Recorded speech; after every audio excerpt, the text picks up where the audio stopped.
ಮಾಡಿಬಿಟ್ಟು ಇದು ಇಡೀ ರಾಜ್ಯಾದ್ಯಂತ ಎಲ್ಲ ಜನರ ಅಭಿಪ್ರಾಯವನ್ನು ಸಂಗ್ರಹಿಸಿದ್ವಿ. ಫಲ ವಿರೋಧ ಇದ್ದೇ ಇದೆ. ಅದರ ನಂತರ ಪ್ರೋಗ್ರೆಸಿವ್ ಬಿಲ್ ಆಗಿ ಪರಿಗಣಿಸ್ತಾ ಇದೆ ಸರ್ಕಾರ ಹಾಗೂ ನಮ್ಮ ರಾಜ್ಯ. ಯಾಕಂದರೆ ಬಸವಣ್ಣರ ನಾಡು, ಬಾಬಾ ಸಾಹೇಬ್ ಅಂಬೇಡ್ಕರ್ ಕೊಟ್ಟಿರ್ತಕ್ಕಂಥ ಸಂವಿಧಾನದಲ್ಲಿ, ಅದ್ರ ಜೊತೆಗೆ ನಮ್ಮ ಬುದ್ಧ ಬಸವರ ಅಂಬೇಡ್ಕರ್ ಇರ್ತಕ್ಕಂಥ ಸಿದ್ಧಾಂತದಲ್ಲಿರ್ತಕ್ಕಂಥ ನಮ್ಮ ಕಾಂಗ್ರೆಸ್ ಪಕ್ಷ ಪ್ರೋಗ್ರೆಸಿವ್ ಆಗಿರ್ತಕ್ಕಂಥ ಬಿಲ್ ಅನ್ನು ತಂದಿದ್ದೀವಿ. ಯಾಕಂದರೆ ಹೆಣ್ಮಕ್ಳು ಒಂದು ತಾಯಿಯಾಗಿ, ಒಂದು ಹೆಂಡತಿಯಾಗಿ, ಒಂದು ಸೊಸೆಯಾಗಿ, ಒಂದು ಮಗಳಾಗಿ, ಹೆಂಡತಿಯಾಗಿ ಮಕ್ಕಳ ಸಾಕಬೇಕು, ಮನೆ ಕೆಲಸನೂ ಮಾಡಬೇಕು. ಅದರ ಜೊತೆಗೆ ಎಲ್ಲ ಫ್ಯಾಮಿಲಿ ಇಶ್ಯೂಸ್ಗಳನ್ನು ಬಾಂಡಿಂಗಲ್ಲಿ ಇಟ್ಕೊಂಡು ಕೆಲಸ ಮಾಡ್ತಕ್ಕಂಥ ಸಂದರ್ಭದಲ್ಲಿ ಈ ಒಂದು ವಿಷಯದಲ್ಲಿ ಯಾವಾಗ ಮೆನ್ಸ್ಟ್ರೇಷನ್ ಪೀರಿಯಡ್ ಇರುತ್ತೆ ಅವರಿಗೆ ಅವಾಗ ಭಾಳ ತೊಂದರೆ ಆಗುತ್ತೆ. ಅದನ್ನು ಮನಗೊಂಡಿರ್ತಕ್ಕಂಥವ್ರು ನಾವು ಇಡೀ ಒಂದು ತಿಂಗಳಲ್ಲಿ ಯಾವುದೇ ಒಂದು ದಿನ ಅವ್ರು ಲೀವ್ ತೊಗೋಬೋದು. 12 ದಿನಕ್ಕೆ 12 ತಿಂಗಳಿಗೆ 12 ಲೀವ್ ತಗೊಳ್ತಕ್ಕಂಥದ್ದು ಒಂದು ಬಿಲ್ಲನ್ನು ತಂದಿದ್ದೀವಿ. ಇದು ಸರ್ಕಾರ ಹಾಗೂ ಇಡೀ ಸಾರ್ವಜನಿಕರ ವಲಯದಲ್ಲಿ ಭಾಳ ಎಲ್ಲದಕ್ಕೂ ಖಾಸಗಿಯವರು ಹಾಗೂ ಸರ್ಕಾರ ವತಿಯಲ್ಲಿ ಎಲ್ಲಿ ಕೆಲಸ ಇರುತ್ತೆ ಅಲ್ಲಿ ಹೆಣ್ಮಕ್ಳಿಗೆ ಅನುಕೂಲ ಆಗಲಿಕ್ಕೆ ಒಂದು ಪ್ರಯತ್ನ ಮಾಡಿದ್ದೇವೆ ಅಂತ ಈ ಸಂದರ್ಭ ಕೇಳಲಿಕ್ಕೆ ಇಚ್ಛೆ ಬಯಸ್ತೇವೆ. ಕೂಟ ಪ್ರತಿ ವರ್ಷ ಕರೀತಾರೆ, ಅದೇನು ಹೊಸದಾಗಲ್ಲ, ಕಳೆದ ಬಾರಿನೂ ಕರೆದಿದ್ರು. ಸೊ ಇದು ಕರೀತಕ್ಕಂಥದ್ದು ಸನ್ಮಾನ್ಯ ಮುಖ್ಯಮಂತ್ರಿಯವರು ಎಲ್ಲರಿಗೆ ವೈಯಕ್ತಿಕವಾಗಿ ಮಾತನಾಡ್ತಾರೆ. ಕ್ಯಾಬಿನೆಟ್ ಎಕ್ಸ್ಪಾನ್ಷನ್ ಆಗ್ತಕ್ಕಂಥದ್ದು, ರೀಶಫಲ್ ಆಗ್ತಕ್ಕಂಥದ್ದು ಸಹಜ ಇರುತ್ತೆ ಎಲ್ಲ ಸರ್ಕಾರಗಳು ಬಂದಾಗ. ಯಾವಾಗ ಮಾಡಬೇಕು ಯಾವಾಗೆಲ್ಲ ಸನ್ಮಾನ್ಯ ಮುಖ್ಯಮಂತ್ರಿಯವರು, ಉಪಮುಖ್ಯಮಂತ್ರಿಯವರು ಹಾಗೂ ಪಕ್ಷದ ಹೈಕಮಾಂಡ್ ನಿರ್ಣಯ ಮಾಡ್ತಾರೆ.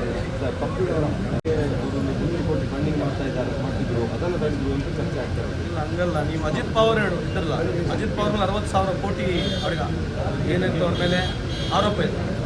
ಅವ್ರಿಗೆ ಒಳಗೆ BJP ಕರ್ಕೊಂಬಿಟ್ರು. ಯಾರಿಗೆ? ನಿಮ್ಮ ಆಸಾಂ ಚೀಫ್ ಮಿನಿಸ್ಟರ್ ಯಾರು? ಅಸ್ಸಾಂ ಚೀಫ್ ಮಿನಿಸ್ಟರ್ ಯಾರು? ಹೋಗೇ ಅಲ್ಲ, ಅಸ್ಸಾಂ ಚೀಫ್ ಮಿನಿಸ್ಟರ್ ಯಾರು? ಅವ್ರ ಮೇಲೆ ಏನು ಆರೋಪ ಇತ್ತು? ಶಾರದಾ ಚಿಟ್ ಫಂಡು ಅವ್ರ ಮೇಲೆ ಇತ್ತು. ಇವರಿಬ್ಬರು BJPಗೆ ಹೋಗ್ಬಿಟ್ರು. ಯಾರು? ಅಜಿತ್ ಪವಾರ್ ಅವರು. ಇವ್ರ ಮೇಲೆ 1000 ಕೋಟಿ ಆರೋಪ ಇತ್ತು. ಇವ್ರು ದುಡ್ಡು ಕೊಟ್ಟು BJPಗೆ ಹೋದ್ರು. ಪಪ್ಪಿಯವ್ರೇನು ದುಡ್ಡು ಕೊಟ್ಟಿಲ್ಲ, ನಮ್ಮ ಬಿಹಾರಕ್ಕೆ ಏನು ದುಡ್ಡು ಕೊಟ್ಟಿಲ್ಲ. ಕೊಡ್ತಾರಲ್ಲ ಅವ್ರಿಗೆ ಹಿಡಿಬೋದು, ಯಾಕಂದ್ರೆ ಆ ಶಕ್ತಿ ಅವ್ರ ಹತ್ರ ಇದೆ. ಯಾರು ದುಡ್ಡು ಕೊಡ್ತಾರಂತ ಹಿಡ್ಕೊಂಡು ಇವ್ರು ಪಾರ್ಟಿಗೆ ಸೇರಿಸ್ಕೊಳ್ತಾರೆ. ಅಜಿತ್ ಪವಾರ್ ಸೇರಿಸ್ಕೊಂಡ್ರಲ್ಲ, ಇಡೀ ಮಹಾರಾಷ್ಟ್ರ ಎಲೆಕ್ಷನ್ಗೆ ಅಜಿತ್ ಪವಾರೇ ದುಡ್ಡು ಕೊಟ್ಟಿರೋದು.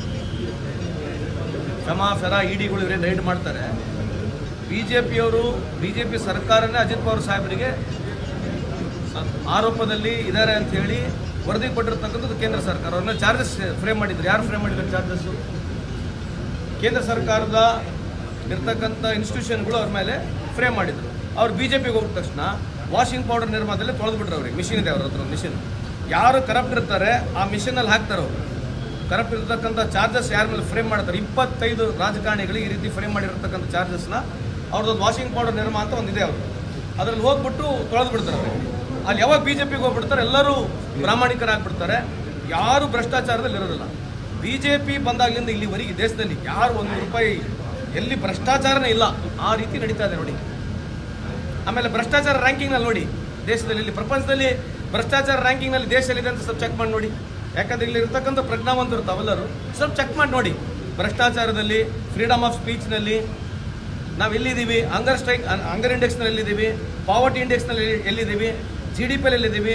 ಎಲ್ಲದಕ್ಕಿಂತ ಹೆಚ್ಚಾಗಿ ಭಾಳ ಇಂಪಾರ್ಟೆಂಟ್ ಅಂತಂದರೆ ಪಾಸ್ಪೋರ್ಟ್ ರ್ಯಾಂಕಿಂಗ್ ಎಲ್ಲಿದ್ದೀವಿ ನೋಡಿರಿ. ನಮ್ಮ ಅವಧಿಯಲ್ಲಿ 2014ನೇ ಇಸ್ವಿನಲ್ಲಿ 76-78 ರ್ಯಾಂಕಿಂಗ್ನಲ್ಲಿದ್ದೀವಿ. ಈಗ 146ಕ್ಕೆ ಬಂದಿದ್ದೀವಿ. ಇದ್ರ ಬಗ್ಗೆ ಕೇಳಿ BJP ಅವ್ರಿಗೆ ಏನು ಹೇಳ್ತಾರೆ ನೋಡೋಣ. ನೀವೇ ಅವ್ರನ್ನ ಕೇಳ್ಬೇಕು. ಅವ್ರನ್ನ ಯಾರ ಸೆಳೀತಾರೆ ಯಾರಿಗೆಲ್ಲ ನಮಗೇನು ಗೊತ್ತಾಗುತ್ತೆ. BJP ಅವ್ರು ಯಾರನ್ನ ಯಾವಾಗ ಒಳಗೆ ಕರ್ಕಂತಾರೆ ನಮಗೆ ಗೊತ್ತಾಗಲ್ಲ. ಅವ್ರನ್ನೇ ಕೇಳ್ಬೇಕು BJP ಅವರು. ಯಾಕಂದರೆ ಈ ಥರ ಮಾಡಿದಾಗ ಯೂಶಲಿ ಅದೊಂದು ಟ್ರಿಕ್ಸ್ ಇರ್ತದೆ. ಅವ್ರನ್ನೇ ಕೇಳಿ, ನಮಗೆ ಗೊತ್ತಿಲ್ಲ.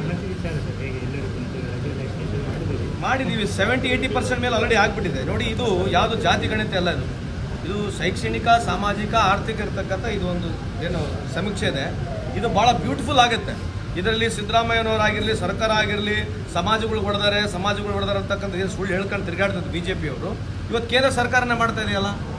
ಕೇಂದ್ರ ಸರ್ಕಾರ EWS ರಿಸರ್ವೇಷನ್ ತಂದರು. ಎಕನಾಮಿಕಲ್ ವೀಕರ್ ಸೆಕ್ಷನ್ಗೆ 10% ಕೊಟ್ಟರು. ಯಾಕೆ BJP ಯಾಕೆ ಮಾತಾಡಲ್ಲ? ನೀವೆಲ್ಲ ಕೇಳಬೇಕಲ್ಲ. ಎಕನಾಮಿಕಲ್ ವೀಕರ್ ಸೆಕ್ಷನ್ಗೆ 10% ರಿಸರ್ವೇಷನ್ ಕೊಟ್ಟರು ಕೇಂದ್ರ ಸರ್ಕಾರ. ಯಾರು ಅರ್ಜಿ ಹಾಕಿದ್ರು ಅದಕ್ಕೆ? ಎಲ್ಲ ಹೋರಾಟ ಆಗಿದೆಯಾ? ಯಾವುದೋ ರಾಜ್ಯದಲ್ಲಿ ಹೋರಾಟ ಆಗಿದೆಯಾ? ಈ ಎಕನಾಮಿಕಲ್ ವೀಕರ್ ಸೆಕ್ಷನ್ಗೆ ಕೊಡಬೇಕಂತೆಲ್ಲ ಹೋರಾಟ ಆಗಿರ್ತಕ್ಕಂಥ ಒಂದು ಜಾಗದ ನೋಡಿದ್ದೀರಾ? ರಾತ್ರಿ ಬಂದು ಕೊಟ್ಟರಲ್ಲ ಎಕನಾಮಿಕಲ್ ವೀಕರ್ ಸೆಕ್ಷನ್ಗೆ. ಇದು ಸಮಸ್ಯೆ ಅಲ್ವಾ? ಈ ದೇಶದ ಸಮಸ್ಯೆ ಅಲ್ವಾ? ಸೊ ಇಂಥದ್ರ ಬಗ್ಗೆ ಚರ್ಚೆ ಮಾಡಬೇಕು ತಾವು ಕೂಡ BJP ಅಂತ ಮನೆ ಮಾಡ್ಕೊಳ್ಳಿ.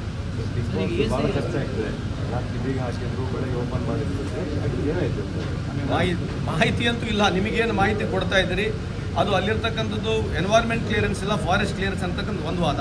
ಅದಾದಮೇಲೆ ಸನ್ಮಾನ್ಯ ಉಪಮುಖ್ಯಮಂತ್ರಿಗಳು ಹೋಗ್ಬಿಟ್ಟು ಅದನ್ನು ಸಮಜಾಯಿಸಿ ಏನೋ ಒಂದು ವ್ಯವಸ್ಥೆಗೆ ತಂದಿದ್ದಾರೆ.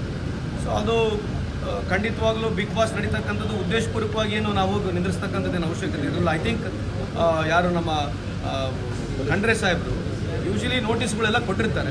ಸೊ ಅದಾದ ನಂತರ ಇವತ್ತು ಡಿ ಕೆ ಶಿವಕುಮಾರ್ ಒಂದು ಸಾಹೇಬರು ಹೋಗಿ ನೇತೃತ್ವದಲ್ಲಿ ಅವ್ರ ಮುಂದಾಳತ್ವದಲ್ಲಿ ಅದೇನೋ ಸಮಾಧಾನ ಮಾಡಿ ಒಂದು ವ್ಯವಸ್ಥೆಗೆ ಪ್ರಾರಂಭ ಮಾಡಿದ್ದಾರೆ. So we should welcome it. ಅಲ್ಲ ಆ ಥರ ಏನು ಮಾತಾಡಿಲ್ಲ ಅನಿಸುತ್ತೆ. ನನಗೆ ಅದು ಮಾತಾಡಿರ್ತಕ್ಕಂಥ ಡೈಲಾಗ್ ಭಾಳ ಹಳೇದಾಯಿತು. ನೀವು ಅದನ್ನ ಮತ್ತೆ ಈಗ ಮಾತನಾಡ್ತಿದ್ದೀರಿ.